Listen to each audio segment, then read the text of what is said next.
Hey guys, welcome to another episode of the panel. Today, we are going to be talking about Black Panther. I'm here with Sean, and we are just fresh out of the movie theater. We just finished watching it, and it's like, what, 4 in the morning now? Yeah, about 4:45. Something like that. We went out to eat afterward and kind of talked about it a little bit and decided to stay up, stream, and talk about it. So, welcome to the stream.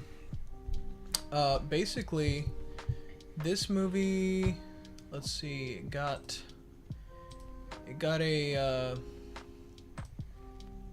what was it, like a 75 on Rotten Tomatoes? I think that was the audience rating was like 75. I think the critic rating was a little bit higher. Mm-hmm. Which, I mean, do you think it was like a good rating or? Well, I think it was like fair for a movie that I don't want to say it was like experimental, because it wasn't necessarily experimental, but It was definitely first of its kind, though. yeah, for sure. A film that definitely, if made, 20, 30 years ago, would be vastly different. Mm-hmm. What's up, Rowan? Hey, Ron. Welcome to the stream. And so I think like I said, if they made it like 20, 30 years ago, it'd be very different. But Which, by the way, before you get too far into that, spoiler warning, if you haven't seen it, I mean, if you don't mind it being spoiled, stick around. But we're just going to talk about... we'll try not to go too spoiler. Okay. We'll try to avoid some of like the major spoilers, but there may be some mild spoilers. Yeah. So you were saying about the historic implications of it. Yeah. If made 20, 30 years ago, it'd be a very different film. Probably wouldn't be received as well. But I think it's a good time for this film to have been made, especially since Black Panther is going to be a major character in Infinity War. Yeah. And but ultimately, I think this might have been a better TV series than movie. And I'm not saying that because I didn't enjoy the movie. I enjoyed the movie thoroughly. I just think they probably could have gotten a little more out of it if it was a TV show.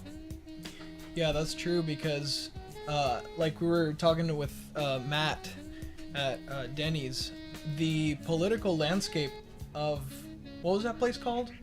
The Wakanda? The political landscape itself, you saw the people, or I guess the different tribes, kind of trying to battle it out and try to see, challenge the king and see who was going to be the next king and all that. I feel like that could have been used, and it could have been almost like Game of Thrones-y, to an extent, and you could have gone more in depth into the political climate, and just kind of explore the culture a little more, which I think they did explore the culture relatively well for the amount of time that they had. But yeah, I've yet to see it, but I agree with him. I'd enjoy a Netflix series. Yeah, like, definitely it had enough meat there that it could have been like expounded upon. It's just kind of a simple concept, Yeah, I personally think that Black Panther, while a very interesting character, I think he would have had a little bit more, I don't want to say more welcoming, because the movie was very well received. I think there could have been more in-depth character development if it were like a 8 or 10 part TV series, for sure, rather than like a 2.5 hour movie. Yeah. Which, like, the pacing of the movie is about average what you'd expect for like a hero movie. The storyline is kind of average for what you'd expect. I think they could have gotten a little more daring with it, and I think they could have gotten even more daring if it was a TV series. So that's why I personally think that. Yeah, for sure. I mean, I'd say even for the amount of time that they had, they did, in my opinion, I think they had some pretty good character development. Just, for example, the way that they kind of pull back the layers on the father, you know, how at the beginning he was such a hero. He was like, you know, his son loved him so much, and then and looked up to him, you know, kind of he had him on a pedestal. And then as things are discovered throughout the story, to avoid spoilers, as things are learned throughout the story, you realize that not all characters are just, you know, one-dimensional. Sometimes that there are multifaceted aspects to these characters that may be a little bit dark and that you didn't want to know about, that may have like negative impacts on you as a moviegoer or as someone who's trying to connect with this personal character. But ultimately, I think it reveals that no matter who you are, everyone is flawed to some degree. Exactly, yeah. And that's a very like real life type of a thing, because you know, we have people in our lives that are kind of role models. He says spoil away if you got it to.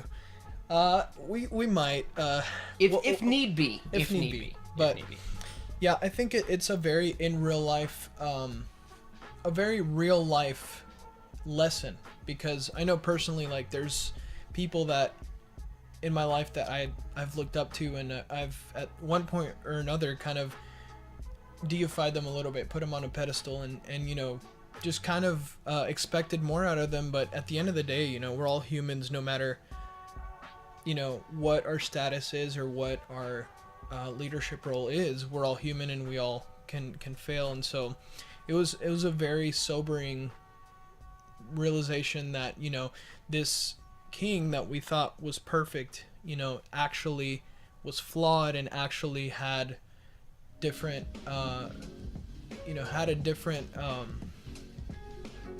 I guess mentality than, and you know, did something that was kind of frowned upon. So, and then his son basically finds out, you know, towards the middle of the movie, he's kind of let down, and he's like, well, you know what, I gotta right these wrongs, and I have to kind of make up for my father's mistakes or whatever. So that was a cool turning point in the character development. I think that also, you know, the villain, like, he was presented in a way that he wasn't just a bad guy for the sake of being a bad guy. Like, he had a legitimate reason to want to do what he did. So it made him relatable, kind of like the Joker, how he's chaotic, crazy, but at the same time, you relate with him a little bit. You're like, you know, there's a nugget of truth in what he's saying, kind of like LeVar Ball. Like, you know, like, he says some crazy things, but like, there's like little nuggets of truth in there, and so like it made him more relatable and more believable too. I don't know. What do you think about that? Yeah, I think he's probably one of Marvel's better villains, in like in an aspect of like just how things are laid out. Like, in most of their TV shows and movies, the villains kind of, typically speaking, they're all, you know, extraordinary or extra powerful, and the overcoming of them is what makes the heroes so great. DC has the opposite problem, where all of their like superheroes are just so strong they just never lose. Yeah. But I think with the main villain, who I don't think this is a spoiler, so I won't necessarily bother too much of it. His name is like Killmonger, which gotta say, edgy name. But I think that the one thing that I didn't necessarily like is that there's a mental switch that happens with him from where we are introduced to him to where he ends up, and I couldn't really find like the disconnect, or I couldn't really find how it connected, because there's a scene where he's speaking to T'Challa about Wakanda, and he says we should be helping everybody. Yeah. And you know, that he said that's not our way. We only help our, you know, we defend our city. And it's just like, well, didn't everyone come from here originally? So aren't they all our brothers and sisters? And then simultaneously, you know, like 5 or 10 minutes later, he says like, I'm gonna rain down war on everyone. Just like, I thought we were all brothers and sisters, like Yeah, there was a slight bit of 10 minutes ago. hypocrisy there. Just a little bit.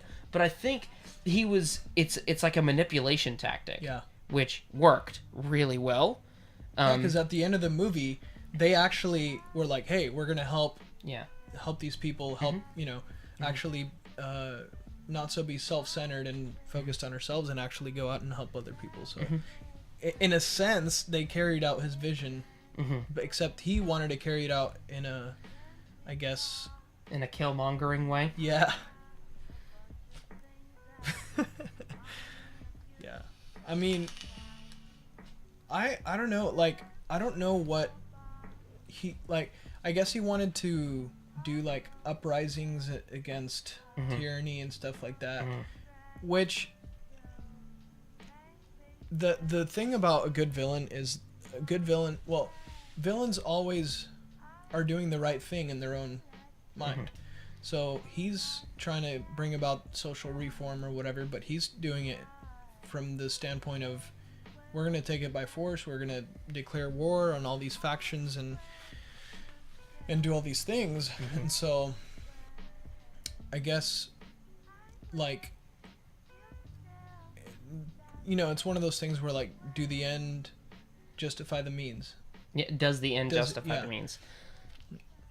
And so, which, I mean, that'll be argued forever, but I definitely think that this is probably one of Marvel's better villains, because even though there's a little bit of hypocrisy, there is that nugget of truth. Yeah. That just, it's like, this is where he's coming from, and you can disagree. Yeah. It's just where you ended up differs. And the abandonment issues too kind of made it compelling. So. For sure. And like I like the supporting characters too. Like, I mean, like we said, for a movie, you didn't have like that much time to develop characters or like to build a, the most compelling story or whatever. But I think for the time that they had, they did pretty good. I liked his sister. Yeah. Well, do you remember her name? I can't remember her name Princess? personally. They basically just called her Princess throughout the entire thing. I think her name is actually mentioned like 2 or 3 times, but and then the love interest of King T'Challa is her name is brought up a couple times. I think it's like Annika. But the sister is probably one of my favorite characters in this entire film, because she's so like. She's real in a sense of like that's what a nerd would do. Yeah. But there is a scene where she invents these shoes that eliminate all sound, and they form fit to the person wearing them, and she jokingly she's just like, I call them sneakers. And like everyone in the crowd just stopped, and then we just realized, oh, sneak, get it, funny. Yeah. But that's what like a punny and nerd thing to do. It's funny. Yeah. And like she was real in a sense where you could feel like that's who she was from the start of when you find her, where she's joking about Black Panther, and then the next scene where she's joking at his expense, and then she humiliates him on film, and then he's like, delete that, delete the footage, the footage, and like she stays that way throughout the entirety of the film, except when it needs to get serious, and then you can see her like visibly scared, and then she braves up towards the end of the film. There was like a full range of emotions there. She's a very real character, and that's ultimately what I love. And that makes her relatable. And to that point, I will say that I feel like the humor was very on point. It had the perfect mixture of like, I guess, lighthearted humor. It wasn't overdone. It was just right, and it was, I guess it had its lighthearted moments, but then it had its serious moments. Like, whoa! For example, like whenever he's fighting Killmonger at the challenge or whatever, and you can see the concern on everybody's face, and when he's getting like, his butt kicked, and then they're just like you see his mom, you see his sister, like, you see the concern on their face, and it's like you get a sense of like, wow, the stakes are really high.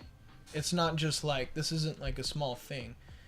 And you also see the conviction on what's the, I forget the actress, she plays Michonne in The Walking Dead. Oh yeah, I can't remember her name either because I'm trash and I didn't watch The Walking Dead.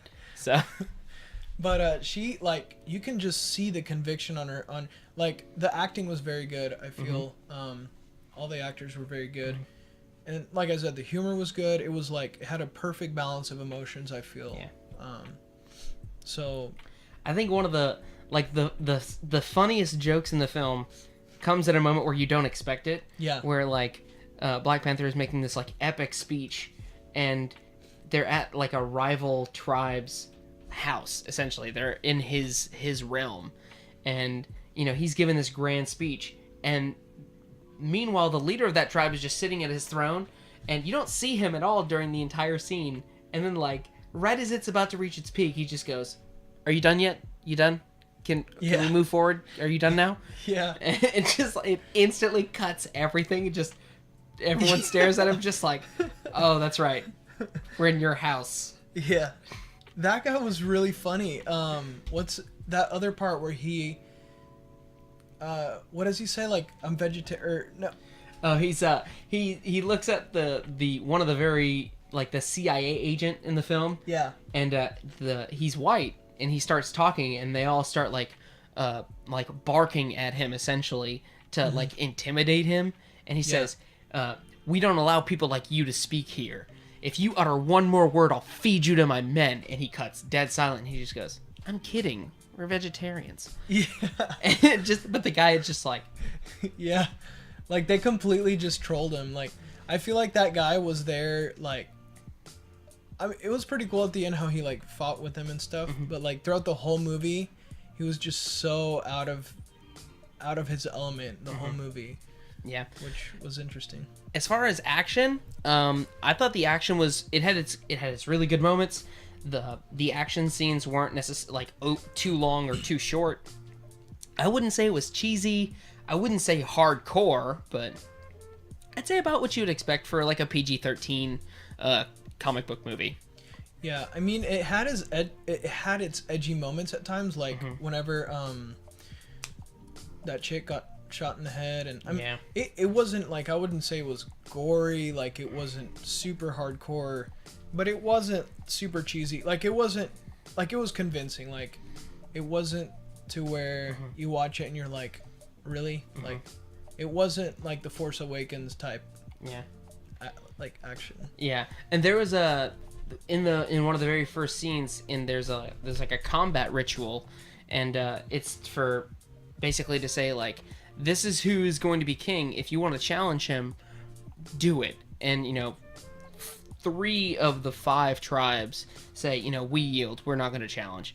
And one dude steps up, and he says, you know, I'm gonna fight you, and he fights him, and he gets him into a headlock with his legs, and like the first thing I noticed as like I watched UFC a little bit, I was just like, looks like the lock is slipping on the leg, and like the second that the lock slipped, you could see him try to move, and then he relocks it back into place, and you just like you see it, and you're like, yeah, that's a real technique right there.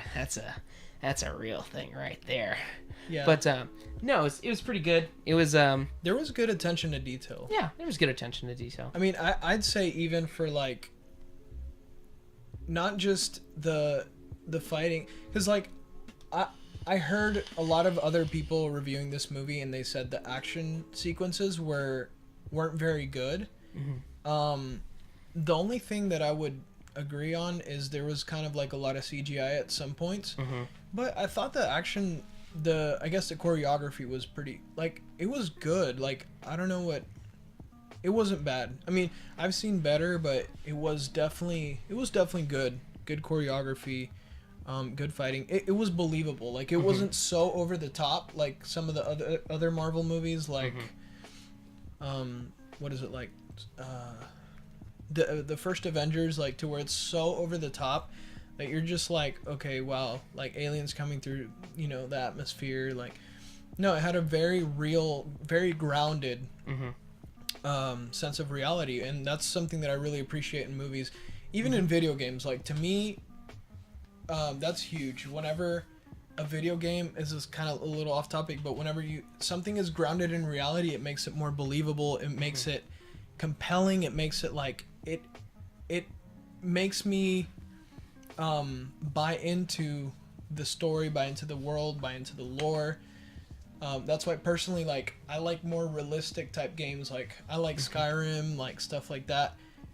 Fallout, games that have enough of that realism, real world realism, versus something like World of Warcraft, or like something a little bit more, I guess. But that's neither here or there. That's kind of off topic. But yeah, I thought it was really grounded in reality and stuff. But yeah. Yeah.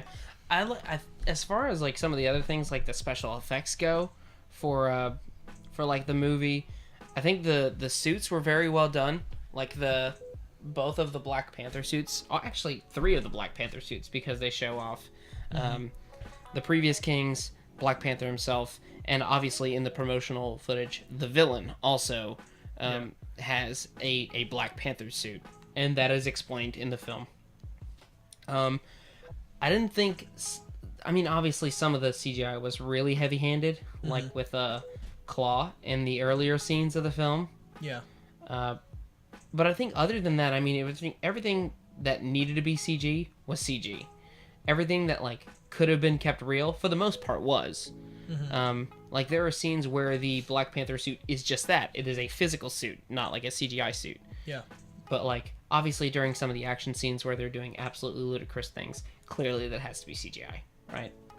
Yeah, for sure. I mean, it's a Marvel movie. Yeah. But I don't think the special effects were too heavy-handed for a comic book movie. I think for the most part, what was kept in realism was real. Yeah. But things that were clearly over the top had to be clearly just CGI. I guess one observation that Matt made while we were at Denny's was that he felt that the worlds, per se, were not, like, they didn't have enough detail as far as the worlds go. Like, as far as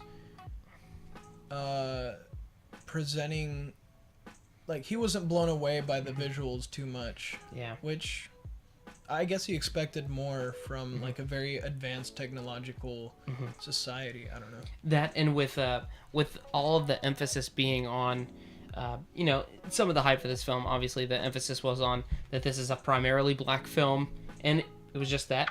I enjoyed it. It was perfectly fine.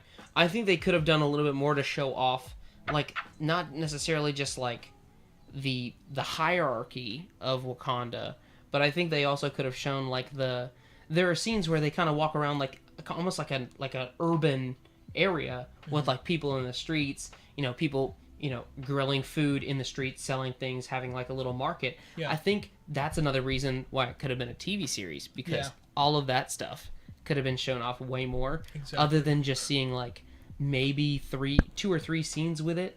Yeah. And like you see a little bit of like color in the science room that she has. There's like the center post that wraps around. That's all art, which is great. Yeah. But like the mean streets of Wakanda, if you want to call it that, I think that could have been explored more for this type of film. For sure. I thought it was a good balance though between technological advancement and culture. Like they wrapped that up like in a nice package. But yeah, like you said, it would have been nice to see more of it and kind of expand more on it. So I agree. Side characters would have played more of a larger role if it were a series. But to play devil's advocate, I mean, I can see why, because, you know, like some of the other characters wouldn't necessarily need to, like the love interest, who is King T'Challa's like ex-girlfriend. The spy chick? Yeah, the spy chick. She's his ex-girlfriend, throughout the film, and like I don't think she needed to be delved into a little bit more. The main like Justicar, if you wanted to put it, of Wakanda. I don't think she really needed to, because that storyline is just that she's basically a knight, to where she's loyal to the throne. That's just how she rolls. But like some of the other characters, like Killmonger could have used a little bit more backstory. Not to say that there wasn't enough for him. I just think he could have had more. They did kind of unwrap him slowly and peel back the layers. Yeah, they peeled back some of the layers, and they showed his core. But there could have been like other little things. Sure. Because they mention all of his accomplishments, like going to MIT and like joining the army and going to Afghanistan and going to Iraq and joining a secret joining basically a secret society of special ops. Yeah. Where all they do is they go and destabilize countries, like topple governments and assassinate people. Yeah. And like how he hooked up with Claw. Yeah. That could have been a good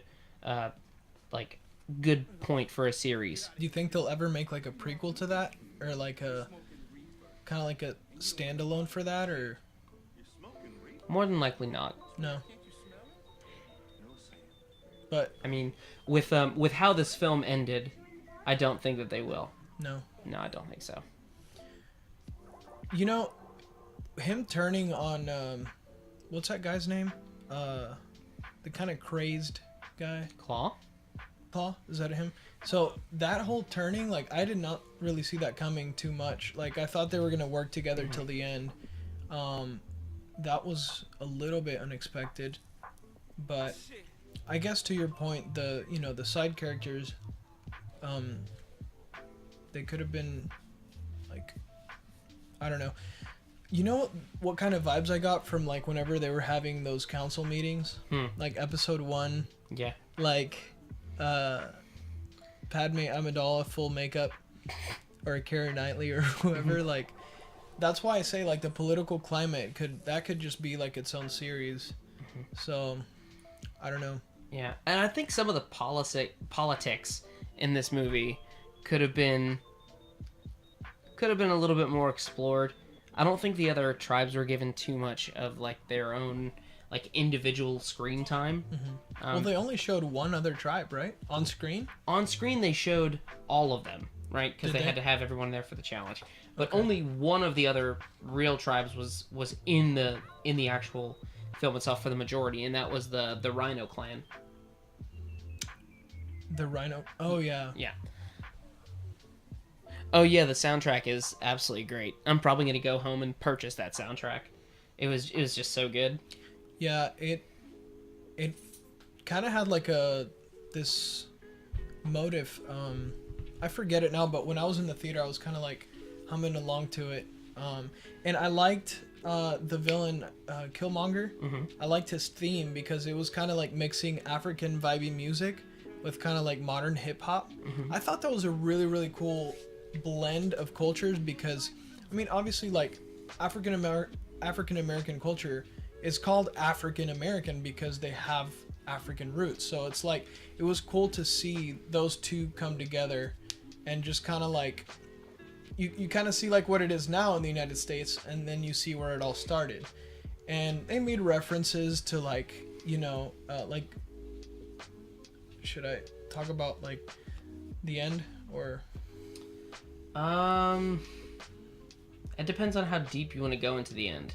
Well, okay, so basically there was a couple of references that dealt with, I guess, the oppression of the African Americans, and how like they, I guess, their ancestors, and they made some connections there, and I think that was cool. But I also think it was presented in a way where it wasn't like one-sided. Like, I think they presented both sides of the coin, where I guess the African tribe selling their own into slavery was presented just in the same equal perspective as like the oppression of that the African Americans experienced once they reached the United States. So like they didn't go too deep into that, but obviously they alluded to that a little bit. I thought that was good. I thought that it was good that they presented both points of view, and they weren't like shoving one point of view down your throat. It was kind of like presenting both, and then see like, okay, so what do you, kind of like creating a dialogue, like what do you think about this type of thing, and just showing the different perspectives on that. So I thought that was a cool way to kind of open up the conversation. And not like too overly politicize this film, Right. to where it's just like, if you like this, then this movie's for you. If you disagree with it, get out of my movie theater. It was fair how they handled that situation. Yeah. And for what it's worth, I think it's really great to see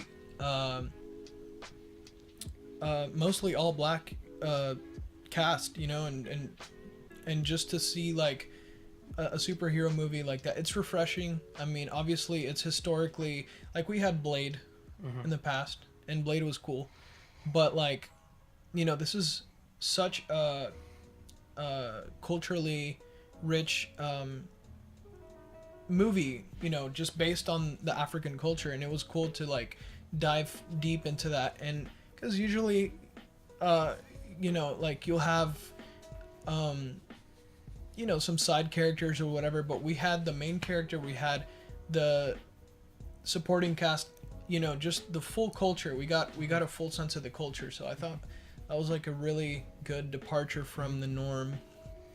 I think if you counted it, there's only two, if you wanted to call them main characters that are white, which is the CIA agent who's been in previous Marvel films, and there's Claw, who is the villain, but he only has I'd say about like a fair like 10 minutes of screen time, probably at most.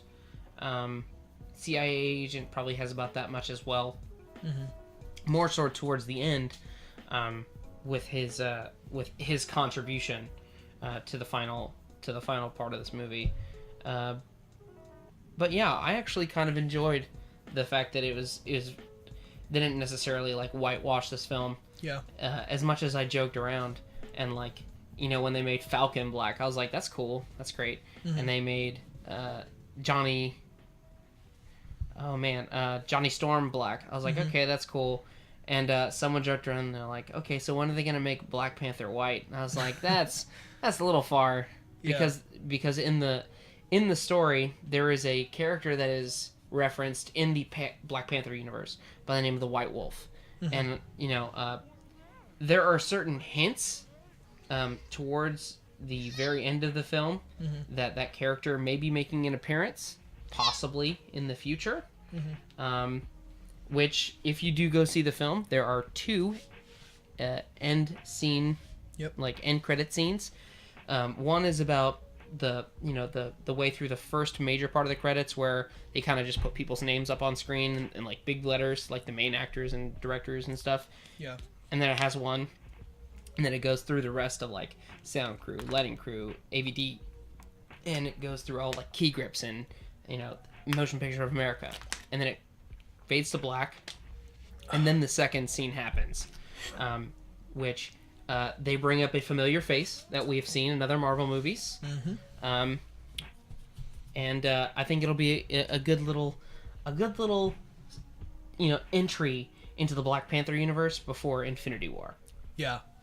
I think it was so good that because pretty much every superhero in the Avengers and all those movies, they've kind of gotten their own origin story. The Hulk, Iron Man, which ironically Iron Man had a similar thing to Black Panther, where he was basically fighting himself, or like an evil version of himself or whatever.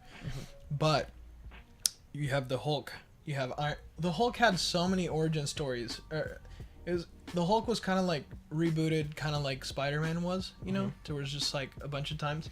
But you have Spider-Man, you have the Hulk, you have Iron Man. Ant-Man has an origin story. Thor has what, 3 now? I think he has 3 movies, 3 movies.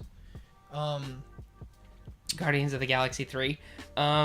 If they do a Guardians of the Galaxy 3, it'll be after Infinity War. But Guardians are coming up in Infinity War as well, aren't Yeah, they? they'll be a part, and just as a, I guess, just to throw this out there, Guardians of the Galaxy 1 is my favorite Marvel movie still to this day. Like, I loved that movie, and that was before The Force Awakens. Matt pointed this out, and we kind of hadn't seen, like, it was kind of like Star Wars before we got Star Wars again. So that was kind of cool, and so it kind of brought in, like, this whole new, like, hunger for that type of movie, and they did it so well. Like, that's definitely my favorite movie right now, Marvel movie. But this was a very solid movie, I'd say.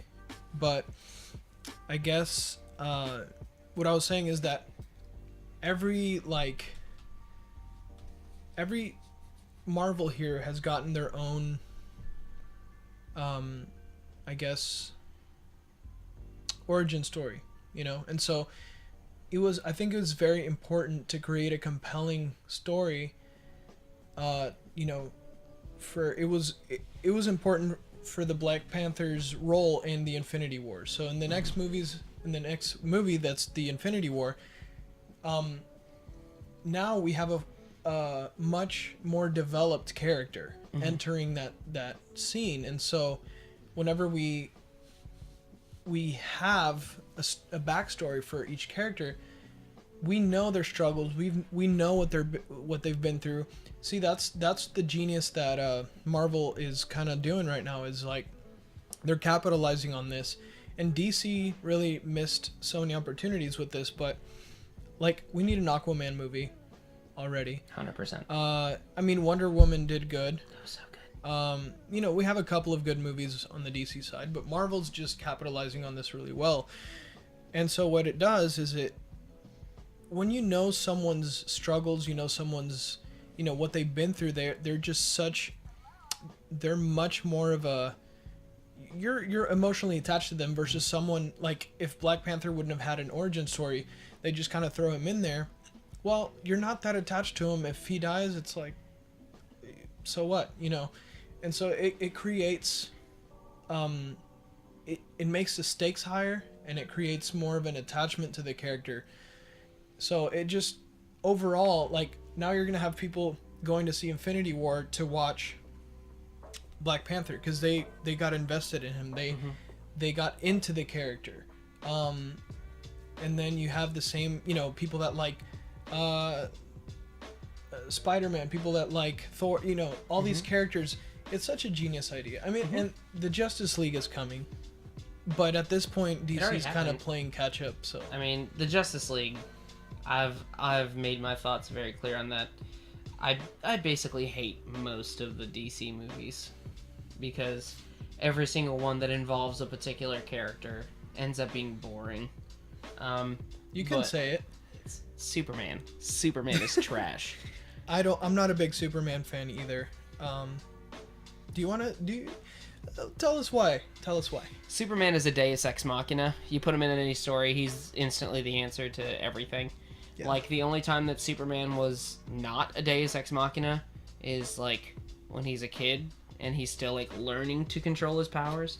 But, like, you put him in Dawn of Justice, right? And Batman beats him. Kind of.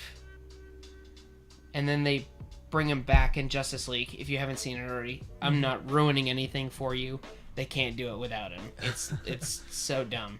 Yeah. And, like, no matter what they do from now on, it's going to have to involve Superman because they've already made it clear that Superman is the answer to every problem. When what they could have done was put Wonder Woman in that position, which, first off, brownie points from feminists if you're looking for it. Hell yeah, Wonder Woman. Because that's a thing nowadays. Because that is a thing nowadays, 100%. That they're so pushing for. Right? And with the Wonder Woman movie that came out, you get to see her, like, become a leader that she didn't necessarily think she could be. Yeah. And it sets up, like, greatly for how Justice League could have ended, where she actually fights the main villain and possibly beats him with the help of the Justice League, without Superman. And they could have just left Superman dead. But they didn't, because Superman is their flag boy. To be honest, I only like DC for Teen Titans anyways. Yeah, I mean, I like Teen Titans too. The fact that I didn't hear any reference of Beast Boy in Justice League, I was so mad. Yeah, but it's like you said, like, Superman is just so one-dimensional. Like, he's so predictable. He is morally perfect. He doesn't do the wrong thing ever. Like, he always does the right thing. That makes him unrelatable, because we're humans. We are imperfect. We have flaws. And so when I look at a superhero and I look at them as a human being, you know, when they have flaws, that makes them relatable. That makes them like, wow, like, this guy has struggles. What Superman doesn't have struggles. When have I ever watched Superman and been scared and been like, whoa, I don't know how he's gonna get out of this one? When he was a kid. That's it. Nothing else. Superman's only weakness is the inability to do things he has not tried yet. Yeah. So, like, in, like, some of the other Superman movies... So, in other words, fight Goku. Yeah, I mean, like, if he fought Goku, ultimately what would happen is he'd get kicked into the sun, and then he'd be like, oh, okay... and just come back and kill Goku. It's so dumb. Yeah, he's a Deus Ex Machina. If you don't know, like, what that translates to, it translates to God from machines. But a Deus Ex Machina is, you put it into a story, and that's it. It fixes everything. It's like, it's the unobtainium, which, by the way, great name, Avatar filmmakers, unobtainium. You did it. Yeah. But like, when input into the story, it changes everything because it is its sole object, and Superman is that for DC. So, like, when everybody was getting trashed in Justice League, they're like, oh, we need Superman. And, like, that's it. That's it. You revive Superman, he shows up, and he does everything better than everyone else, and still has time to just... Oh, look, the main baddie's gone. I did it. Thanks, guys. We're the Justice League. Oh my god. Realistically, Superman, all he has to do is look at you, and that's it. You're done. Mm-hmm. So anyway, but I want to talk about, I guess, getting back on track here. I want to talk real quick about the women in this movie, The Black Panther. Oh, goddesses. 100%. Yeah. They did these women so well. Like, first of all, the casting was on point. They were cast really well, for one. Very, very strong actresses. But the way that they portrayed him, and I did a video on this on my YouTube channel previously, talking about feminism in Star Wars, and how basically in The Last Jedi there's such a push in movies nowadays. Star Wars is owned by Disney. Marvel is owned by Disney. So there's like some stuff going on there, but there's such a push nowadays, and like, to get strong female leads, strong female characters. That's fine. That's good. I'm all for that. But with Star Wars, Kathleen Kennedy's in charge. The problem with that is she is not a healthy feminist. She is, how would you describe it, Sean? I would typically use the word feminazi as a word, but I feel like most people say that's offensive nowadays. Well, bottom line, her tone is very, very anti-male, and she's all about male bashing, and just like, if you watch The Last Jedi, there's so much condescension that she kind of, all the men are idiots, all the men are emotional and incompetent, they can't do anything right, and the women are the ones that come in and save the day. So that's the rhetoric that we see with Star Wars. And it's unfortunate because, as you can see back there, I'm a huge Star Wars fan. I love Star Wars, and I'm not too excited about the direction that it's going right now. That being said,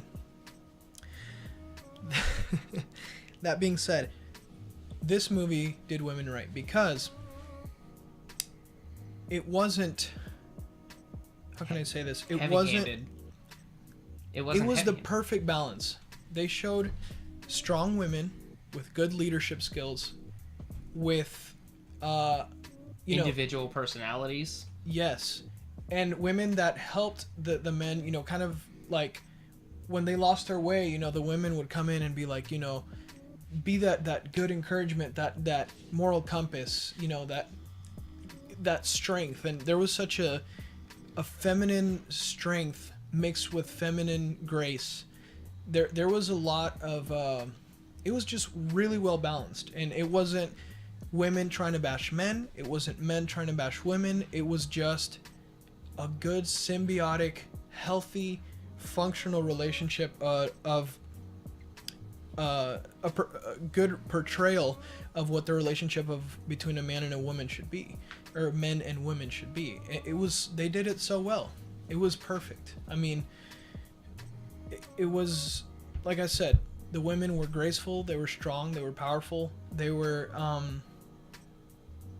they played such an important role, and they knew their place, and throughout the film, yeah. They played such an important role throughout the film. Like, from the starting moments where it's Black Panther going and searching for this individual that you don't know who it is, and his coat, like the person in the plane with him is, kind of giving him like, hey, this is what we're here to do, just remember. And she says, don't freeze. And he responds with, I never freeze. Yeah. And come to find out, it's to save this beautiful lady, and he stands in front of her, and he's just like, hey, good to see you. Meanwhile, there's literally a kid with like an AK behind her, and like the chick lands down, and she just goes, did he freeze? Like a baby deer in the headlights. Like, yeah. And they roast him on spot, which is funny. Yeah. And it's just like, the dude tries to act all cocky. Nah, I never freeze. I don't know what you talking about. And like, baby antelope in headlights. And they continue to joke about that throughout the entire film. Mm-hmm. So I think it's a good mix of like men being cocky, women being cocky, men messing up, and then like, not necessarily say like the woman's just like, here's how you fix it, now go do it, idiot. It's just like they offer up like, well, you could think of this and it works. It's very similar to how it like actually works in real life, unless you're just in a certain type of relationship that may or may not be positive or negative depending on how you view it. Yeah, and one point you brought up is like the power of women isn't to be a man or to be man-like. The power of women is to be feminine and to, how he freezed? Mm-hmm. That's because she was a feminine beauty, and she was, stunning in a feminine way, and that's what stopped him in his tracks. He wasn't gonna freeze with some like feminazi, as you put it, or some like, that's the power that women have, is like that feminine grace. I look, the women in this movie were done right, perfectly balanced with feminine grace and mental and physical resolve without the condescension towards men that we saw in Star Wars. And bottom line, I loved it. They killed it. They did that aspect of the movie really well. And I guess with feminism being such a issue, like being such a driving force. Yeah, it's in modern media. It's in the forefront of social justice arena right now, and so like for them to this was like the perfect balance for them to do it right. It was nice. It was a good, refreshing. Like, it gave me hope, because after watching Star Wars: The Last Jedi, I was just like, wow, like this was so like, this was just nasty. Like, it was not a good relationship there. And so yeah, that felt good. It's so interesting to me that these two films that we keep talking about, Star Wars and Black Panther, came out months, like a month and a half after each other, but two completely different takes on it. Yeah. One of which I think did it completely right, and then the other, which we can both agree, did not. So I'm just wondering if maybe it's not necessarily Disney in modern media. I'm wondering if it's more of a particular individual that may or may not have been named already. And if it is this particular individual, I think they should be fired. I really think they shouldn't fucking work for Disney anymore. Yeah. But that's just me personally. As far as some of the other things in the film, I feel like there were some things that were missed. Like, you know, obviously like the showing off like some of the extra culture of Wakanda, like showing the street life, right? And showing I think they also could have shown some of, not necessarily just like the weaponry as technical advancements. Yeah. I wish they could have shown off some other stuff, because they say it's in everything. It's laced into their clothing. It's laced into literally everything. And the people of Wakanda are noted to have a tattoo on the inside of their lip that glows, and I imagine it's because it's vibranium. So they have a vibranium tattoo, and they showed off some of like the Magna Rail system that they have underneath Wakanda to extract the vibranium and how it works, and it plays into some of the later portions of the film as well. But like they could have shown so much other stuff. Yeah. Like it wasn't just like, oh hey, here are all of our weapons, and this is how we extract the thing that makes our weapons. Yeah. Anyway, we'll skip past everything else because that's not what you want to see. I actually kind of wanted to see that because, you know, Claw says that it's in everything that the Wakandans do because it's just how they are. I really feel like that could have been explored a little bit more, as well as actually showing what makes each tribe individual. For instance, right, we're shown to the main Wakandan people, right, which is like the King's people, right, the Panthers. Yeah. But I think each clan or each tribe had their own image or had their own symbol. So, for instance, there was another tribe that was not necessarily banished, but they went out in their own separate way, and they had the I don't want to say idol. Idol is not the appropriate word, but their totem, if you will, was like an ape, like a strong ape. And some of the other, you know, there's another tribe that it seems like their animal is the rhino. I'm kind of wondering what the other two are. Could it be like, you know, I don't want to necessarily say like elephants and lions or whatever, right? But I kind of wanted to know what makes those tribes individual, rather than just being, oh, these people wear green, these people wear red, these people wear blue. Yeah. We like to wear the color purple, and those dudes wear white fur. Like, I wish there was something that we could have, not necessarily say easily identified, because that's what the colors are for. Yeah. But I wish there was something that we could have specifically seen, like why each section of people chose those specific things. For instance, like the people of Wakanda, they say that they were blessed by Bastet, which is the god of the like Bastet is a cat. Yeah. Well, it makes sense that it would be a Black Panther. But I mean, we don't see anything else. So like the exiled tribe, if you want to refer to that, they refer to a different god. Yeah. Or a different being. And I think that was actually an ape. I could be wrong. But I really wish they could have gone into like the other tribes, which that'd be another reason to make it a series. I'm just saying. Disney, if you want to hire me for millions and millions of dollars, I'll take it. But just chill out. We'll keep it under wraps. But like, but I feel like there are just some things that could have been explored more, like obviously like the tribes themselves, the politics that you could have made it very similar to, like what he said, the Game of Thrones, and I feel like if that would have gone into it, obviously that would make the film way longer. But I feel like there were 5 tribes in total, because there were 4 tribes that are a part of the council, and then there's the exile tribe, if you wanted to refer to it that way. Yeah.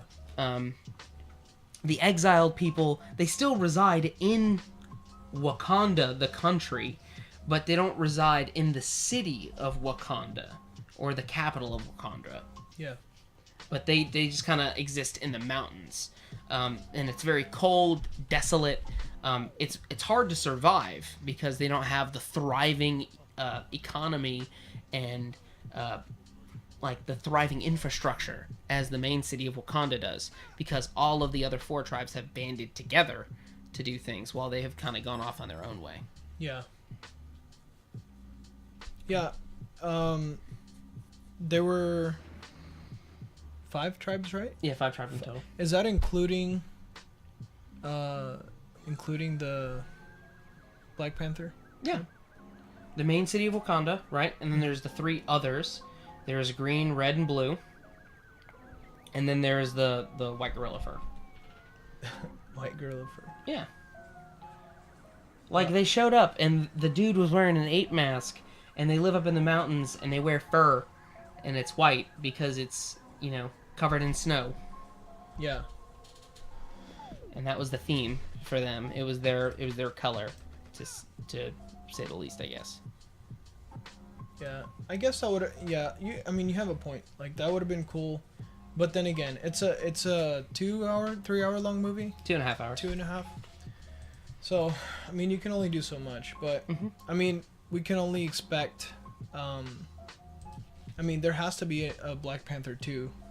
There's an Ant-Man 2. Come on, like. Yeah, for sure.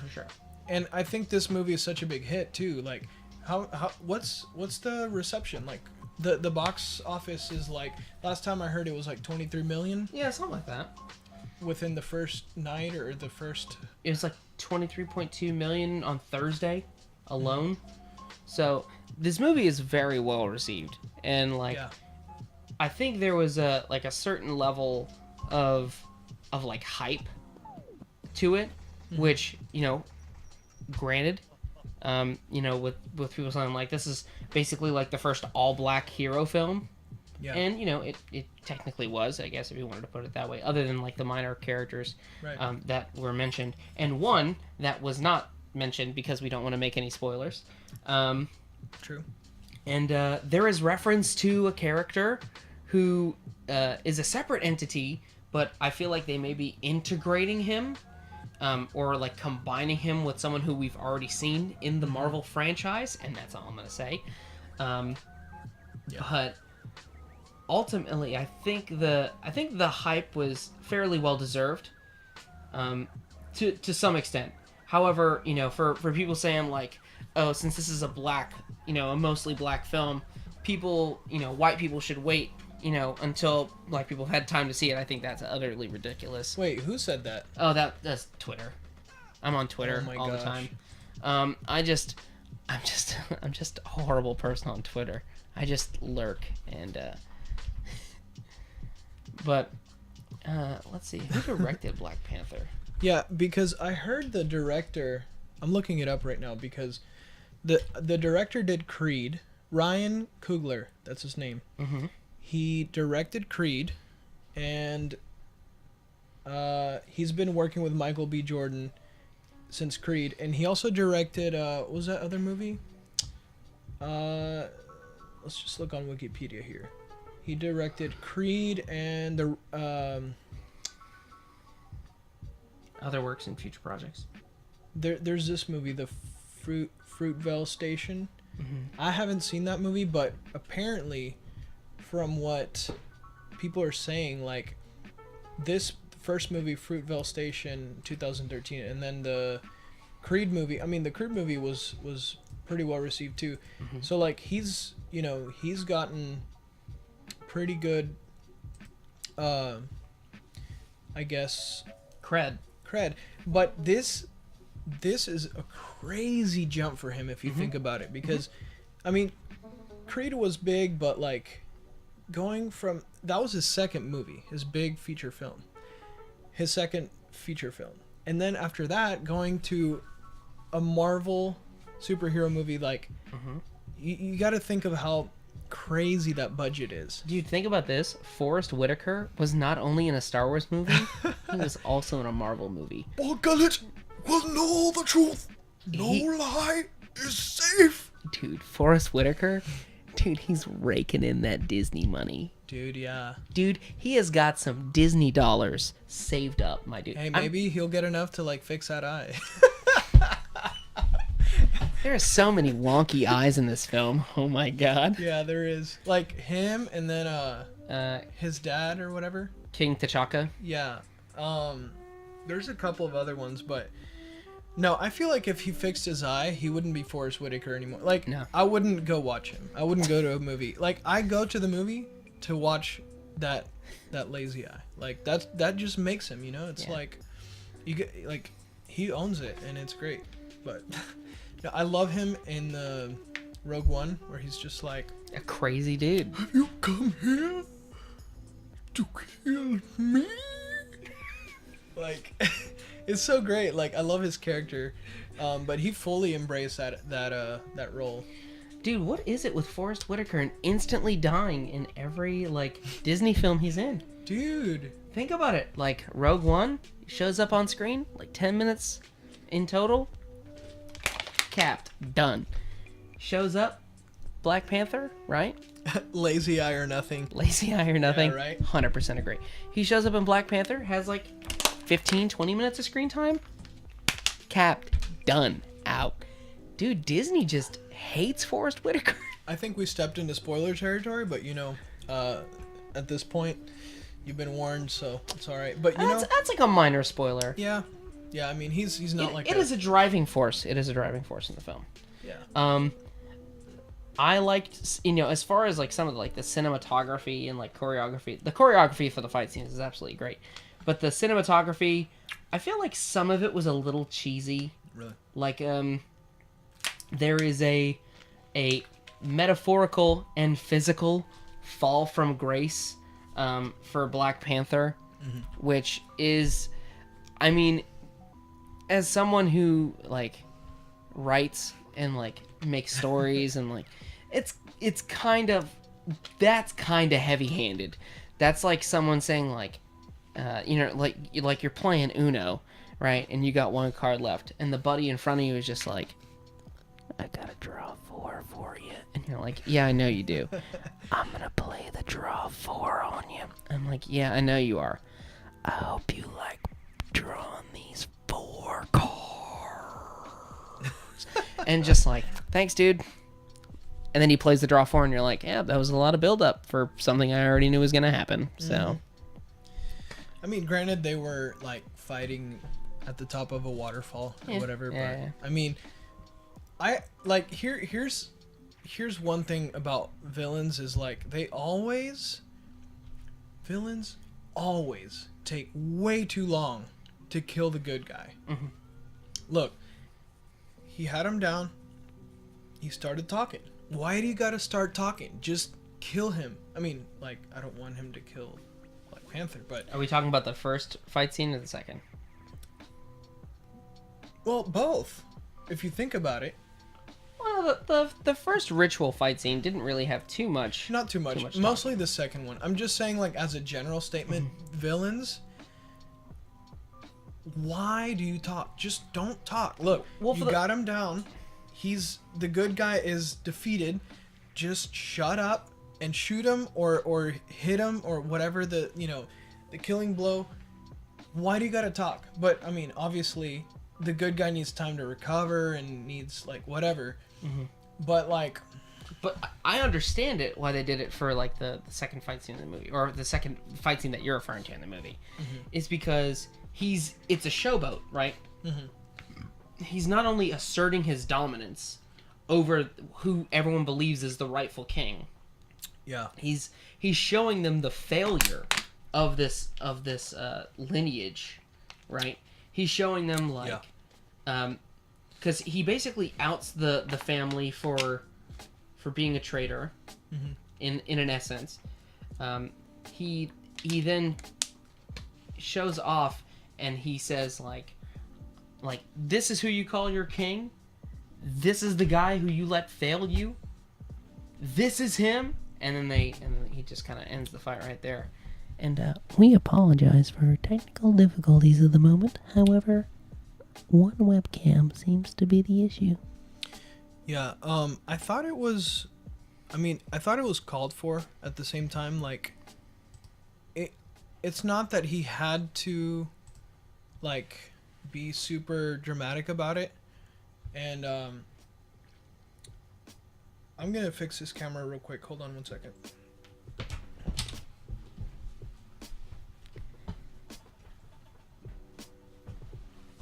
While he's fixing that, please enjoy the cool, calm, soothing sounds of lo-fi hip-hop.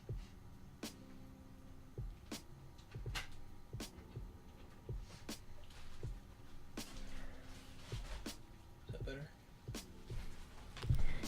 And we're back, ladies and gentlemen. Thank you for waiting so patiently. Alright, cool. But yeah, like I was saying, like, I understand that it was kind of like a showboating thing, and like he was making a point, and also he had to kind of justify the fact that he was about to kill the king, and you know, because he has to command the loyalty of all of the people. So like, I understand, I guess, the showboating or whatever, but it's just like one of those things in superhero movies, or not even superhero movies, just like any movie where there's like a bad guy. There's always that one part where like the bad guy just drags on, starts talking, and it's just like an observation. But oh, I guess while we're on that topic, another thing. Why do you gotta take your mask off? I felt like not just the villain, but Black Panther guy. There's moments where don't take your mask off. Like, I understand that the directors want the actors to show emotion and stuff, but like sometimes it's not necessary. There was moments in the film where I felt like, why do you have to take your mask off? Like, just leave it on. Don't talk, or if you have to talk, leave your mask on. But it just didn't feel like, I don't know, it just didn't feel like, why, it felt like it didn't have to, that didn't have to happen. But that is just a small thing. But sometimes, for example, whenever Batman is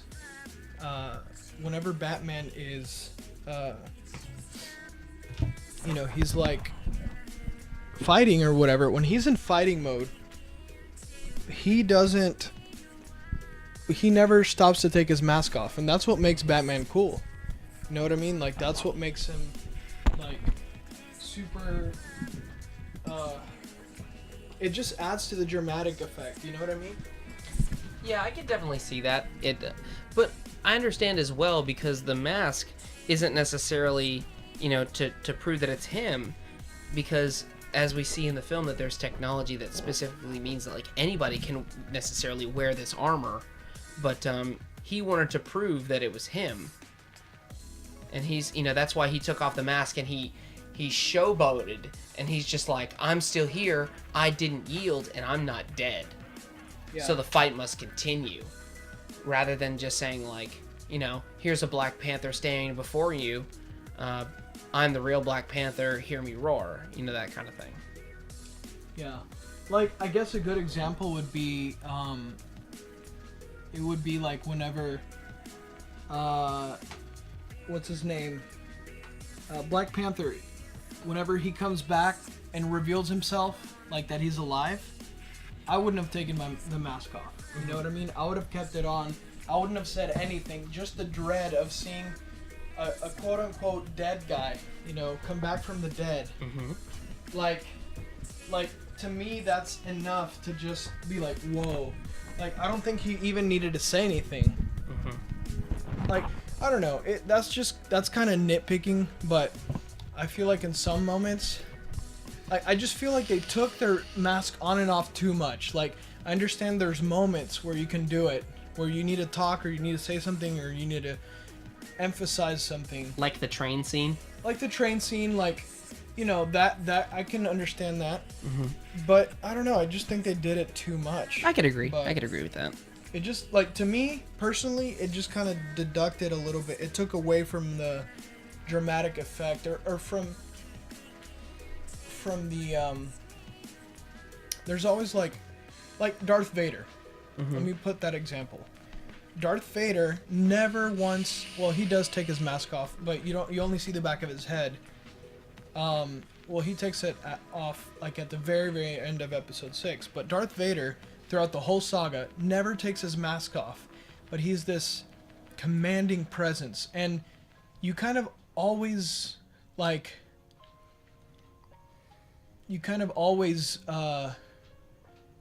you're forced to guess, like, what is he feeling, what is he thinking, like, it just adds that, like, layer of mystery. And I guess in this case they were, you know, it's not like the same type of villain, they weren't going for the same type of vibe or whatever, but I don't know, just a little personal thing. Like, I didn't feel like, some moments I felt like, man, just leave your mask off.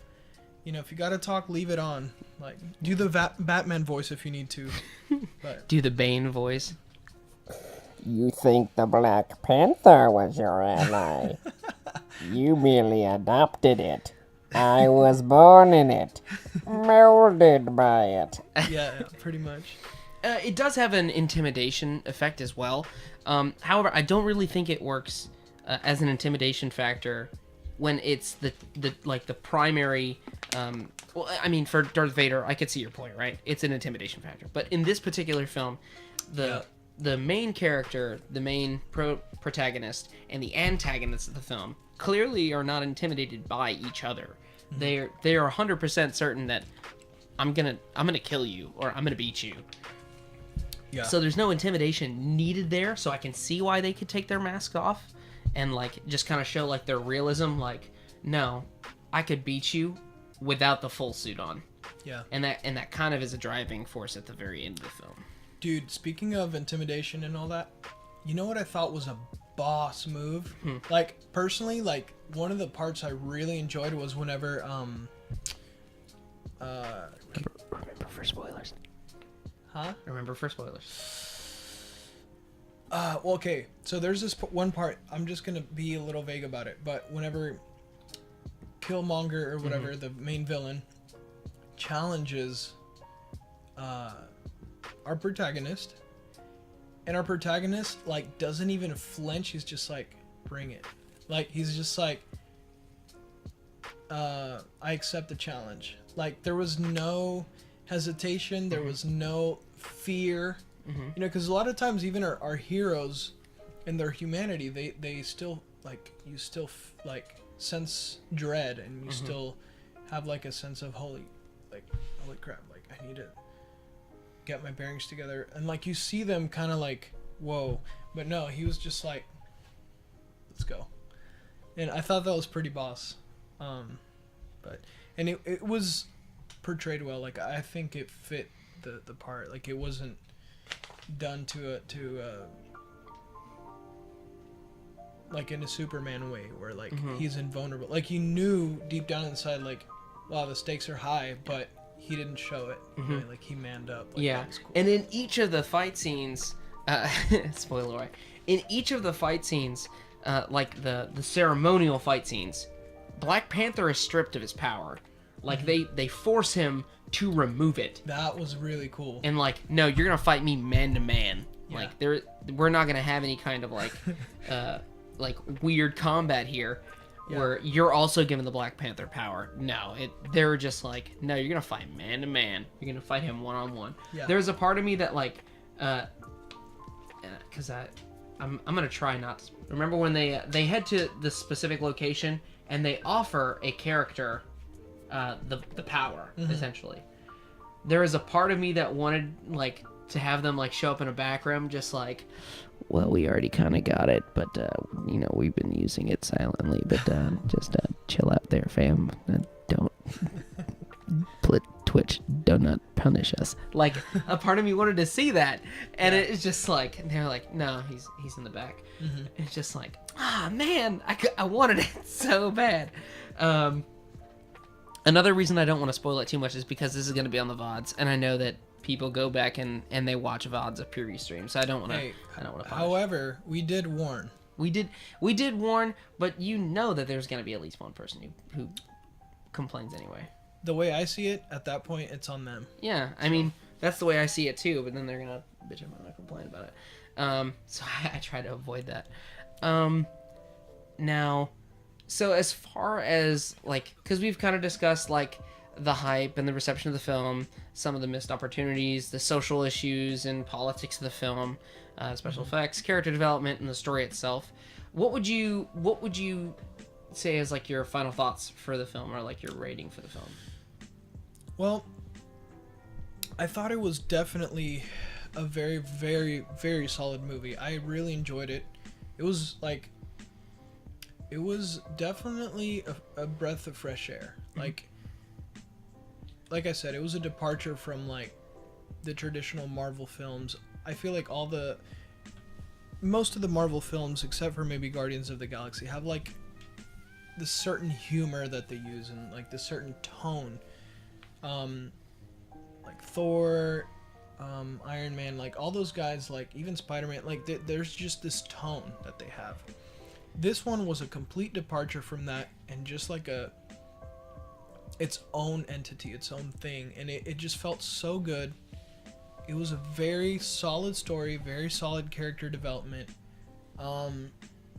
It was done really well. Like I said, the women were on point. They were done really well. I honestly don't think they had that many missed opportunities. I think they did really well with, I guess, with the time that they were given, with the resources they were given. I thought they told a really good story. I really enjoyed it. Now, I wouldn't say that I came out of the movie theater like completely like in awe or like wowed, like, dude, this is like the craziest, like this is the best movie ever. By the way, morning at Chief Adam. What's up, dude? Welcome to the stream. We're kind of nearing the end of our review. I apologize. We've tried to avoid as much spoilers as possible, but thank you for coming on and chat. We appreciate you. Good to have you, buddy. On the stream, yeah, like you said, we just got done watching Black Panther. Maybe, well, it's been a few hours, but we went out to eat and came back, and we've been just talking about it, just reviewing it. But yeah, overall, like, this movie, it was done really well. Like I said, I did not come out with like, after this movie, I did not come out like super wowed, like, oh my gosh, this is the best movie I've ever seen. But I did come out like really satisfied with the outcome, like just the way that it was portrayed, all the characters. I thought it was done really well. Like I said, it was a breath of fresh air in the sense, like, it was really nice to see pretty much an all black cast, and just the way that there was, you can tell that there was chemistry between Ryan Coogler, the director, and the actors, Chadwick Boseman, Michael B. Jordan.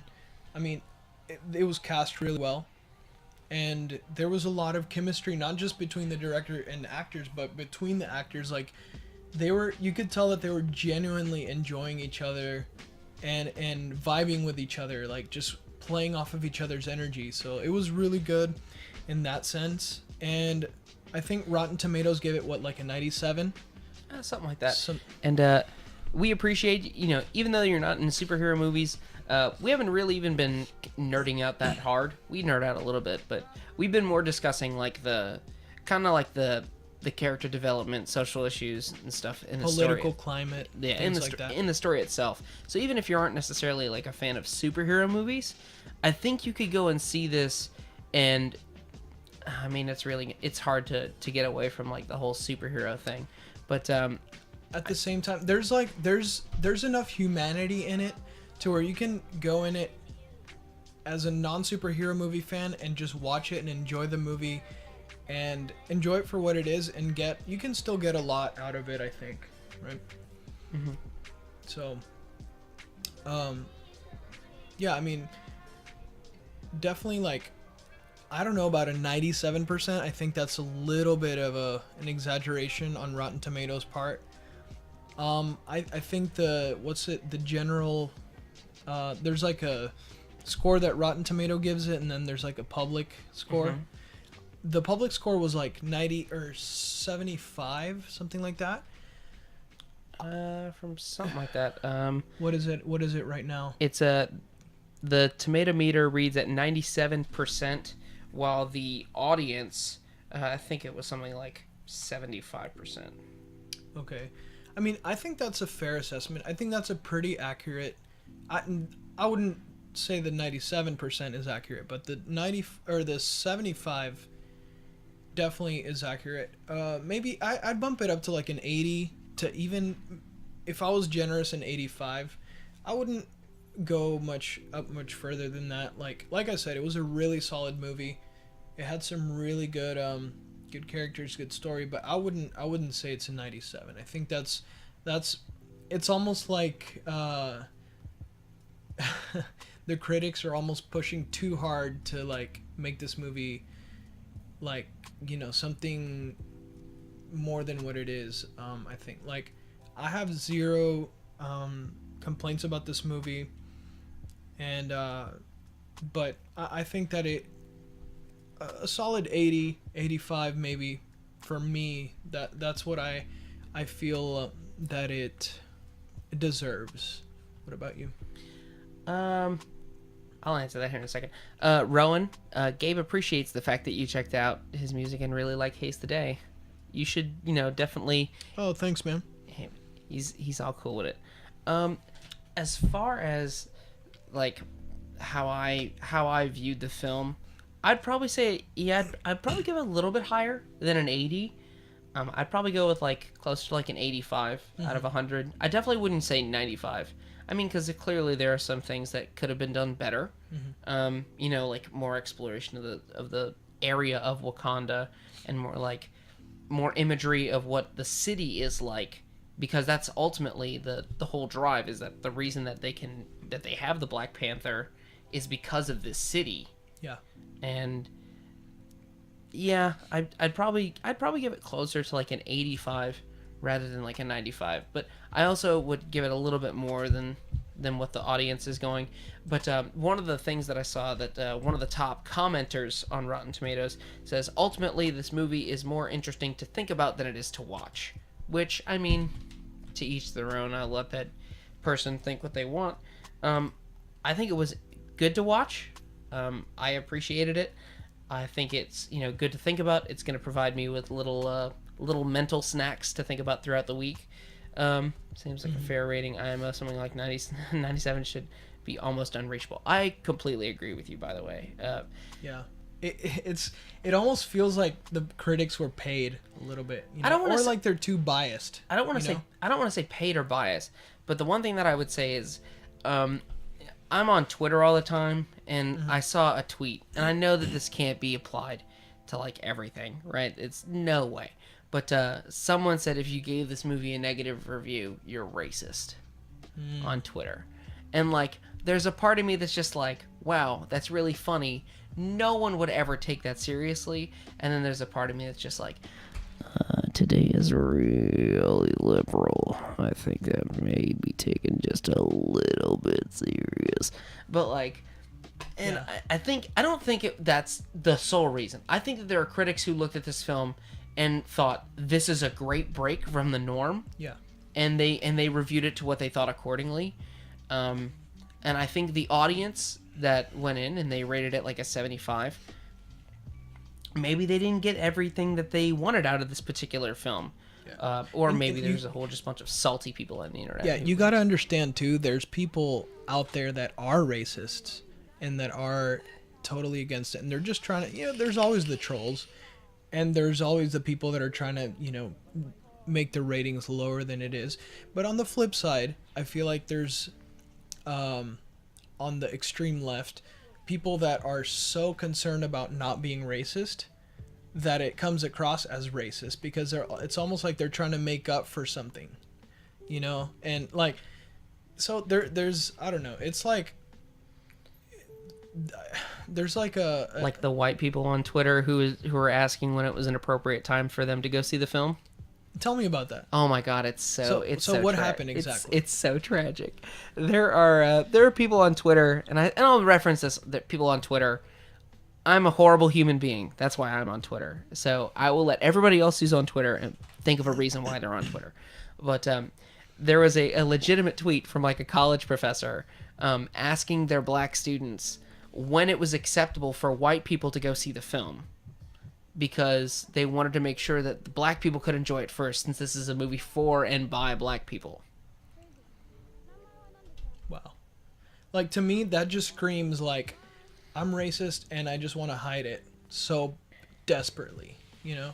Like, it's just like pushing so hard to like, that's an extreme.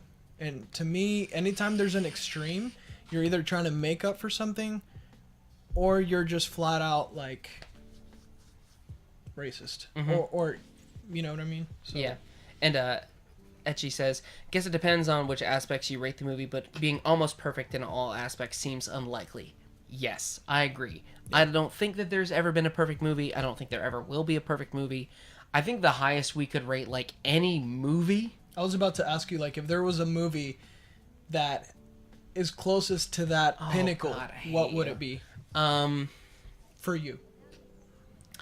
Oh man, I really don't know. When Nancy Pelosi fondly reminisced about her grandchild's birthday wish being a different race. All right, well, yeah, I mean, like that could be a good example of like hiding racism and stuff like that. But at Nancy Pelosi. So I mean, if I had to think of a film, right, and I had to think of like where it ranked and like the highest rank that I could possibly think of. Oh man, you put me on the spot. I'd probably say something like, it's got to be something like, I don't want to say classic, but it's got to be a little bit older, something that's had enough time to like really like simmer in like people's brains and like things to think about. So like maybe something like Saving Private Ryan, like a great war movie. It's got everything you want. Like it's got really deep and intense emotion with like really hardcore like action scenes. I even think that movie, the highest that it went was like 90 or 92 for you, for me personally. Yeah, for me, which always leaves like there's like an 8% chance of error. Yeah, so. And that honestly, that really depends on if a movie hits you on all cylinders. Like there's some movies that have pretty much no humor, and they're just hard hitting, just like this is life, and this is like a big, drama. This is like tragic. There's movies that are tragic, there's movies that are funny. So it's hard to find a movie that hits on all cylinders. But I'll give you two movies that I can think of. Thank you for joining the stream, very calm. We appreciate you joining us at this late hour or early hours, depending on what time it is for you. Thank you for joining. Yes. There's two movies that off the top of my head I can say are some of the best. Like they're just in their genres, right? They're just so I somehow want to say Sunset Limited, since it does everything it wants to do really well.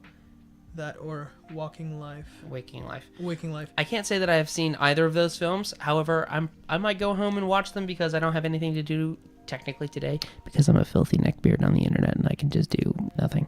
But actually, thinking of Sunset Unlimited, there is one other film that I think would rate just a little bit higher than that. It's a Jim Carrey film. Oh, is it the Truman Show? No. Truman Show's good. Eternal Sunshine of the Spotless Mind. I've never seen or heard of it. Oh my god, it is so good.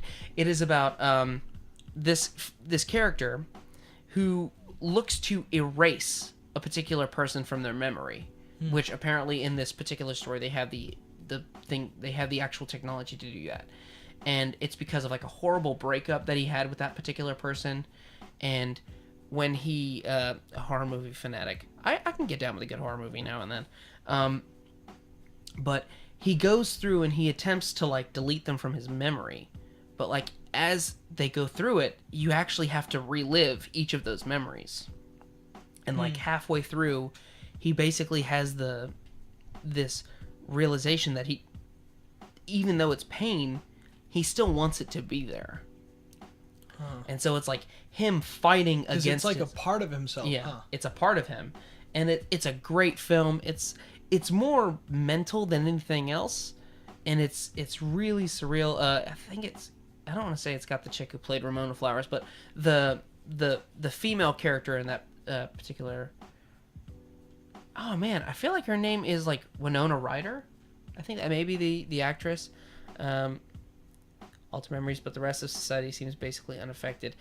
I think it's if we're speaking of just Eternal Sunshine of the Spotless Mind, I think it's really more like a niche thing, where like it came out and people thought about it and they're like, I don't know if that really works or if it's really for me. So I think it was kind of pushed to the wayside, almost seen like the people who want to buy the self-strapping Yeezys that Kanye West made, the ones that look like the boots from Back to the Future. Like those. Those are really niche. Like dude, that's so cool. I don't really know. Like, it seems kind of dumb. But I feel like in essence, yeah, there could Love Winona Ryder might have I love her as well. And I would butcher the spelling even worse. I can't type. But I think that just may be the reason why they had the technology to alter memories, but the rest of society seems unaffected. It's just because it's kind of a niche thing. Yeah. And I'm going to have to go back through the chat and look at these, like, Sunset Limited and Waking Life. I haven't seen those, but if you say they're good movies, I trust you, and I'm going to have to watch those at some point. And I've said this before on stream, but the thing about cinematography is it's an art, and art to an extent is very subjective to the viewer. To someone can watch something and be like, wow, that's really good, and then someone else watches it and is like, I don't feel anything, like that was not meaningful to me. But that being said, I will say this. There are two movies that I can, well, there's probably more, but just right off the bat, there's two movies that I can think of that for their genres, they're just so outstanding. The first movie that I can think of is The Gladiator with Russell Crowe. Great movie. It's just, oh my gosh, like the tragedy he experiences, and then just the all the stuff he overcomes and the euphoria when he finally, like, it's just such a good movie. And then the other one that I can think of is Braveheart. Braveheart. Well, no. Braveheart is... I tried to guess. I wouldn't put it up there. Well, personally, like, it is a very good film. But the one I was thinking of is The Count of Monte Cristo. Ooh. That is, in my opinion, definitively the pinnacle of the best revenge movie of all time. That movie makes me want to, like, now it's one of those movies that, like, it have a slow start and it has, like, a very long development. It's a longer movie. It's an older movie.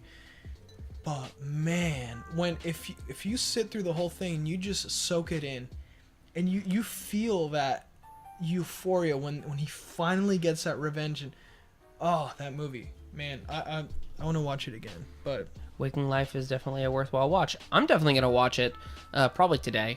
You know what? Maybe when I go home and after I catch some Z's, I may just watch the VOD, make sure I catch all the movies, and make sure I can kind of watch them before I do my D&D thing. But they are not the most spectacular movies, but they have a specific goal and achieve what they set out to do. Okay, it's like I said, it's, for one, it's subjective, and two, every genre of movie is going to have different goals or different expectations, or different, I guess. Sunset Limited is Tommy Lee Jones and Samuel L. Jackson having a conversation. That actually sounds pretty epic. I'm not gonna lie, I actually kind of want to watch that even more now. That's a nice pick. But I don't remember asking you a god dang thing. But yeah, if I had to recommend like any kind of movie that I think was like I don't want to say like the perfect movie, but like a really great movie, I'd probably have to say like more than likely people have already seen Saving Private Ryan. So I'd probably say like Eternal Sunshine of the Spotless Mind. One that I thought was good but wasn't great, like because it defied how I viewed a particular actor. 23. I don't think I've seen that one. That's another Jim Carrey film. 23? Jim Carrey's. What's it about? I So- might have. Favorite best foreign movie. Well, my favorite like foreign movie is probably gonna be. I mean, it has two titles. So, in English, the title is The Protector with Tony Jaa, and the actual title, which is Thai from like Thailand, it's Ong Bak, Ongbak, and they're both about like a young kid who like he grows up with this elephant, and like the elephant is stolen, and he goes. It's basically like a kung fu movie, but instead of kung fu, it's Muay Thai. It's pretty much it. It's my favorite foreign film. I'm a filthy casual when it comes to foreign films like that. But either that or like Girl with the Dragon Tattoo. That's a good foreign film. Like the original. I don't know if I've seen that one. Great set of films. You should watch it. I like, well, two, like, just that pop into my head. The Gods Must Be Crazy. I think that's a foreign film. It's just like a comedy, but, like, it's set in Africa, and they have the, language. It's super funny. It's a genius comedic movie. And the other one is, what is it? I had it. You're one of my favorite people tonight, Ek. Just saying. Because Ong Bak is great. It's fantastic. I appreciate you. I'm totally going blank. So The Gods Must Be Crazy, and Ooh. Oh, I didn't even think of Silence of the Lambs. That's a good film. Man, now I just want to revise my entire list. You're making me think my entire life over, Calm. You're not making me very calm right now. Dude. Yeah. Silence of the Lambs. Silence of the Lambs. Oh my god. Yeah. I revised my statement. That is the perfect film. I need to rewatch that because I don't know if I appreciated that film like I should have. Oh my god. Yes. Rewatch. If you need to come to my apartment, we are going to watch it. Okay. Like 100%. And we'll also watch like some other films. Like we'll see if we can pull up any one of these and and we'll watch Eternal Sunshine of the Spotless Mind. Movie marathon. You know what? Movie marathon. We're not even gonna sleep tonight because No sleep. Gods Must Be Crazy is awesome. I can't say that I've seen that film. it's really funny. Like it's an older, I don't know if it was 70s, 80s, but it's a very, very creative. But it's bothering me. It's gonna bother me if I don't remember the second one that I was gonna say. Gods Must Be Crazy and Oh no, it's so hard to think while you're thinking. I think A Clockwork Orange is a great film. It was kind of hard for me to get over the first Got it. 10 minutes of the film where they film a rape scene, but like after I got through that, it was a great film. I don't think I would rate it as high as some of the other things that I have, just because of my personal preference. But I do agree that A Clockwork Orange is a great film. But Silence of the Lambs, damn it, Calm, I hate you. Yeah, Silence of the Lambs is probably the perfect film. Now that I think about it, it does everything. Okay, so I remembered before I forget. So these movies here are some of my favorite for different reasons. Ip Man, yeah. So Ip Man is it's more of a popular movie. Like I like it for different reasons, not because the story is like okay, but the choreography, the fight scenes are just on another level. That and it's based on true story. Yeah. And well, the whole Ip Man series Is based on true story. It's based on a real dude. Yeah. Like 100%. It's based off of Bruce Lee's teacher. Yeah. And the fighting, the choreography, it's top notch. But if you think Ip Man is good, if you've seen Ip Man, The Raid 2. Well, the Raid 1 is good, very, very good too. But the Raid 2, I think there's a third Raid, I'm not sure. But the Raid is a movie made in Indonesia by Indonesian actors. In fact, when you watch Star Wars, The Force Awakens, Kitty, not now. When you watch Star Wars The Force Awakens and you see Kanji Club, tell it to Kanji Club, and then it shows the two dudes walking in. Those two dudes are in the Raid. The Raid 2 has, like, it makes Ip Man look like child's play. Like, I've never seen better fighting, like hand-to-hand fighting in any movie than the Raid 2. The Raid 2 is just, if you haven't seen it and you just want to watch some, like, a spectacle, like if you just want to watch something that's like ridiculous, like the choreography in that movie is so good. It's like if they got the best, it's like they got like the best mind of like a child, and then he just like came up with, like, they're just, it's so good. It's so good. Oh man, that's French, so I'm gonna butcher it.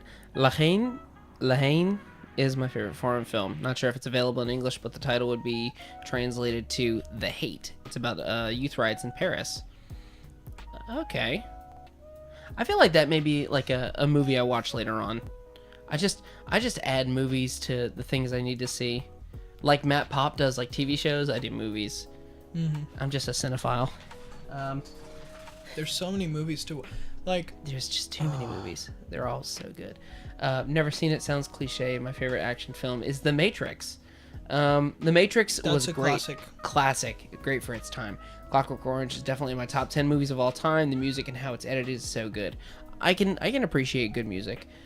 Which I'm so fucking broken. Which one is the streamer? It's the one in the bottom right-hand portion of the screen. I'm just a filthy neckbeard. Typically, I'm just a voice over the internet. However, I made the conscious decision to come to his abode late in the evening. We haven't slept. We have not slept. It's 5. It's 6 in the morning. 6:30. Dude, it's grind time right now. It's But grind we time. basically watched Black Panther, and so we were talking about it. We've just got done talking about it for like what, 2 hours, and I have cat hair in my mouth. Yeah. Dang. You know what's funny? Every time we talk about a film in depth, we always talk about it for like just as long as the film. Like when we did our Star Wars panel, there was 4 of us, but we did it for 2.5 hours. We God. go in depth, like. That's on YouTube, by the way. You should definitely go check out Gabe's YouTube channel. It'll be just underneath the video that we did. It's called Star Wars: The Panel, I think. Well, look, There's the a couple thing of is, them. like, it's just kind of in our personality. We're very analytical, and we kind of like to break things down as much as possible. But Thank you for joining the Filthy Neckbeard filthy appearances. neckbeard.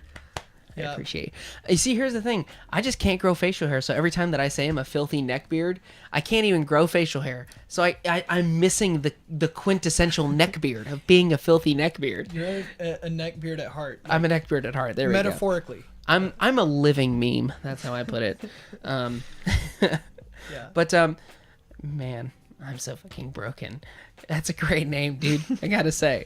Well, you're in the right place, because Twitch is a place for just All types of people. Watch how you say things. we are Twitch is- very we are very accepting here. we are very accepting here, But for the most part. yeah, If you like pineapple on pizza, you need to leave though. I'm just kidding. those are just fighting kidding. words. Those are fighting words. No, I agree with you 100%. Pineapple pizza is best pizza. I am not a Approved by Twitch. pineapple is great. Pizza is great. They do not belong together. I know. Facial hair is a gift and a curse. The maintenance can get annoying. Yeah, you know what else can get annoying? Looking like a 12-year-old, but I can't help that. I would much rather look like a 12-year-old, but then grow facial hair that would make me look not like a 12-year-old and have to just maintain it. Just because this coif thing on top of my head takes maintenance as well, but I don't mind that. Yeah. That's jeez. Every good movie should give this amount of stuff to talk about. Yeah. I feel like if there are some movies that aren't good that we've seen, semi recently that also need to be talked about for this long. Well, I dig the pineapple on pizza. Hey man, if you like pineapple on pizza, that's cool. Hey, I Twitch don't have approves. to read. I don't have to read the chat. I can. You know, it's some things. It's just ignorance is bliss. Sometimes it's good not to know. Train Spotting is up there in terms of foreign films too. I think I've seen Train Spotting. I could be wrong. Yeah, I think that there will always be people like us who will talk about things in excess, even if they don't deserve to be Well, talked the thing is, movies are such a. In our generation, they shape societies. Like, people don't realize this, but they shape the political climate, and so there's so much to be talked about. Like, if a movie is good or bad, you know, you talk about the good and the bad, and you criticize, not necessarily in a negative or positive way, but you look at something critically, and you have to. Even with media, that when you watch the news, anything you read on the internet, you can't just accept it. You have to watch it or listen to it or read it and be like, is this the truth? Is this really a thing? Is this... You have to have a filter, because if you believe everything you hear, and that's a whole different topic. We're talking about movies here, but movies have such an impact, such an influence, and so, like, for example, we talked about Star Wars. I love Star Wars. I don't like the direction Star Wars is going right now, and we've talked about we've talked about it, but it's worth talking about it because it's meaningful to me. You know, I care about it. So